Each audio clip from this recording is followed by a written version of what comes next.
Lok Sabha speaker का 26 जून को चुनाव होना है। स्पीकर चुनाव को लेकर सत्ताधारी भारतीय जनता पार्टी की अपनी रणनीति है, तो वहीं विपक्ष की अपनी शर्त है। विपक्ष डिप्टी स्पीकर का पद चाह रहा है और इस स्थिति में सत्ताधारी राष्ट्रीय जनतांत्रिक गठबंधन एनडीए के नामित सदस्य के खिलाफ उम्मीदवार नहीं उतारने की बात कह रहा है। बात इसे लेकर भी हो रहा है कि स्पीकर चुनाव सत्ता पक्ष और विपक्ष दोनों के लिए अहम क्यों है। लोकसभा स्पीकर का चुनाव पक्ष और विपक्ष दोनों के लिए ही अहम है। बीजेपी की रणनीति जहां स्पीकर चुनाव के जरिए यह संदेश देने की होगी कि एनडीए के सभी घटक दल मजबूती से साथ हैं और गठबंधन में किसी तरह का कोई विरोधाभास नहीं है। वहीं विपक्ष की रणनीति यह है कि स्पीकर चुनाव के बहाने सरकार को डिप्टी स्पीकर पद उसे देने के लिए मजबूर किया जाए। उदित राज से लेकर संजय राउत तक इंडिया ब्लॉक की पार्टियों के नेता जिस तरह के बयान दे रहे हैं उसे स्पीकर पोस्ट को लेकर एनडीए के घटक टीडीपी और जेडीयू की महत्वाकांक्षाओं का हवा देने की रणनीति से जोड़कर देखा जा रहा है।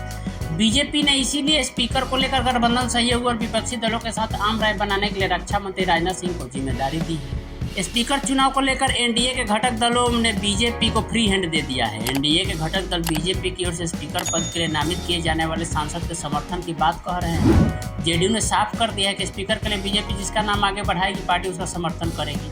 वहीं टीडीपी के राष्ट्रीय प्रवक्ता पट्टाभिराम कुमार रेड्डी भी कह चुके हैं कि एनडीए के घटक दल साथ बैठकर तय करेंगे हमारा उम्मीदवार कौन होगा।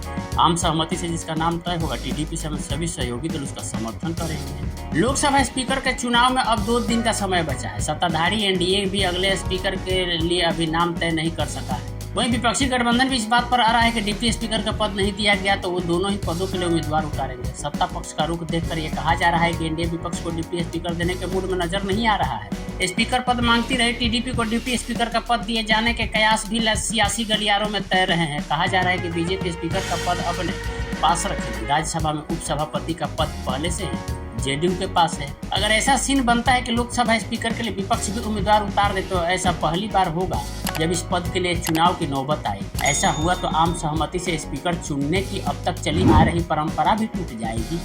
आज़ादी के बाद से अब तक लोकसभा स्पीकर और डिप्टी स्पीकर का चयन सर्वसम्मति से होता रहा। स्पीकर का पद सत्ताधारी दल और डिप्टी स्पीकर का पद विपक्ष के पास रहता है। इस बार अगर इन पदों के लिए चुनाव की नौबत आती है तो एनडीए की जीत सुनिश्चित है। अब सवाल ये भी उठ रहे हैं कि जब संख्या बल सत्ताधारी एनडीए के पक्ष में है, ये जानते हुए विपक्ष उम्मीदवार उतारने की बात कर रहा है तो उसके पीछे संसद से एक संदेश देने की रणनीति है। चुनाव नतीजों के बाद से विपक्ष यह कहता रहा है कि इस बार सरकार की खुली छूट नहीं देंगे। विपक्ष परंपरा का हवाला देते हुए डिप्टी स्पीकर का पद मांग रहा है और उम्मीदवार उतारने के लिए पीछे से यही संदेश देने की रणनीति भी हो सकती है। लोकसभा के नंबर गेम की बात करें तो इस बार तस्वीर 2014 और 2019 के मुकाबले अलग होगी। एनडीए की अगुवाई कर रही बीजेपी 240 सीटों के साथ सबसे बड़ी पार्टी है, लेकिन 2 चुनाव बाद पार्टी पूर्ण बहुमत के लिए जरूरी 272 के जादुई आंकड़े से पीछे रहा। लोकसभा में एनडीए का संख्या बल 293 है।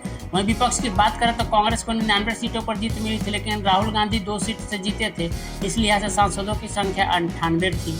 राहुल ने 92 सीट छोड़ दी है। ऐसे में पार्टी की सीटें भी अब 98 हो गई है। कांग्रेस की अगुवाई वाले इंडिया ब्लॉक के 233 सांसद है। साथ में दलीय समेत 16 अन्य भी चुनाव जीतकर संसद पहुंचे हैं।